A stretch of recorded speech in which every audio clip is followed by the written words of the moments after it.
Mayor, ano po susunod ninyong project? Well, land development. Plano namin magkaroon ng housing para sa lahat ng mga nakatira dito sa San Diego. Thank you. Well, sa ngayon ay naglilibot kami araw-araw. Sa araw, kaya hindi pa namin alam kung yung projects na nagawa namin this year. Basta marami.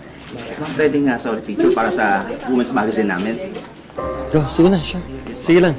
Smile smile. Okay. Smile po. Isa pa. Isa pa kayo eh. Kumain na kayo? Smile po. Siya lang. Smile. Ba't ikaw na? One more. Okay. Thank you. Thank you. Thank you. Excuse us.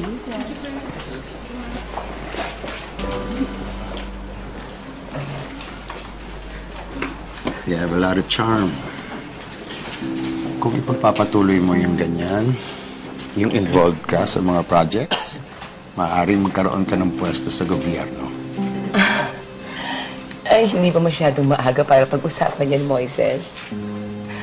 Mas magiging malaki ang pakinabang ni Clara sa kampanya ni Roman. I know this will be a very successful project. Ngayon pa lang, kino-congratulate na kita, Roman. Tito, maraming salamat po. Everything is going smoothly dahil po sa tulong ninyo. Ay, walang anuman. Thank you po talaga. Definitely, Tito. It is a very successful project.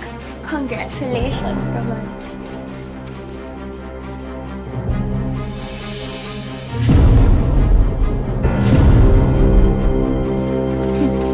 Hi, Tito.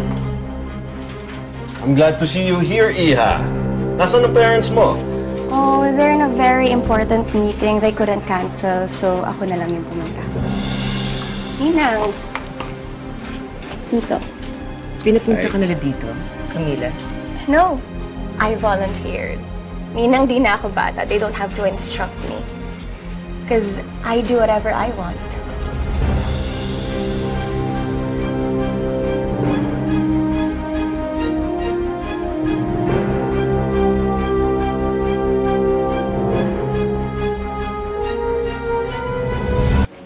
Napaka-importante ng event na to sa pamilya natin, Clara.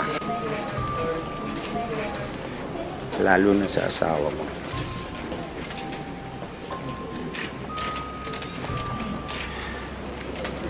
Kontrolin mo ang emotions mo, ha?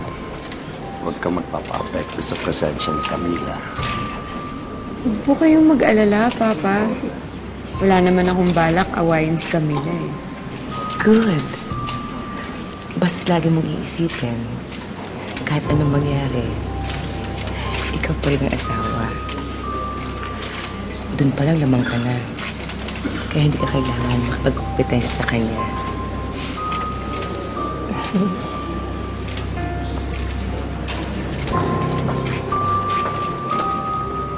Mayor, start na daw po tayo.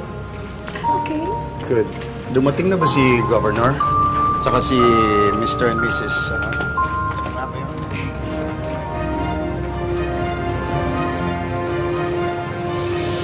I'm really not happy with the numbers. You have to do something about it.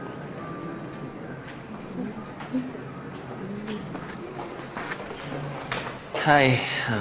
Excuse us.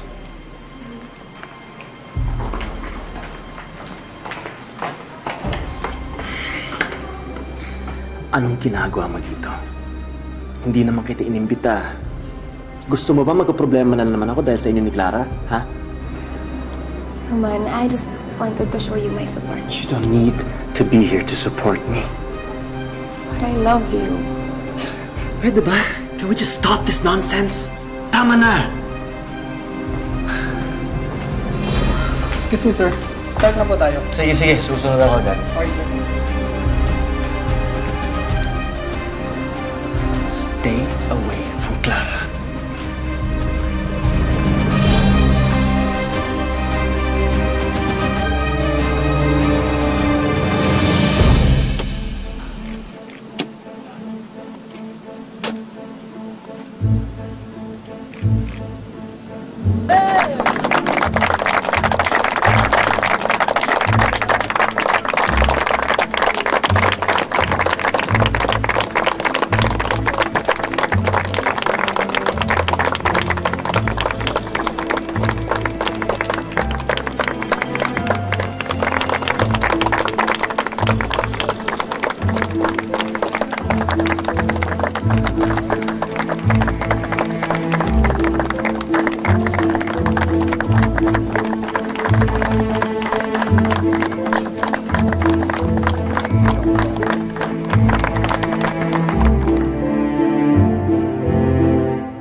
In fairness sa'yo, hanga din naman ako sa tatag at katangahan mo.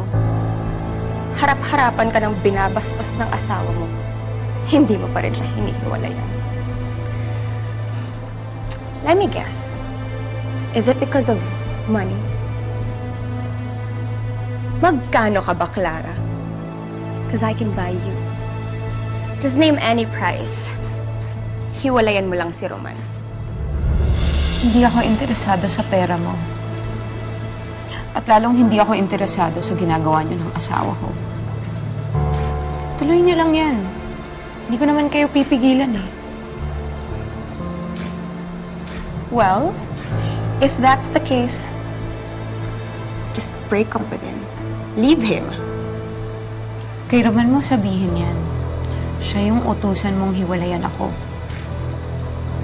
Pero sa tingin ko, hindi niya gagawin yun. Kahit magmakaawa ka pa.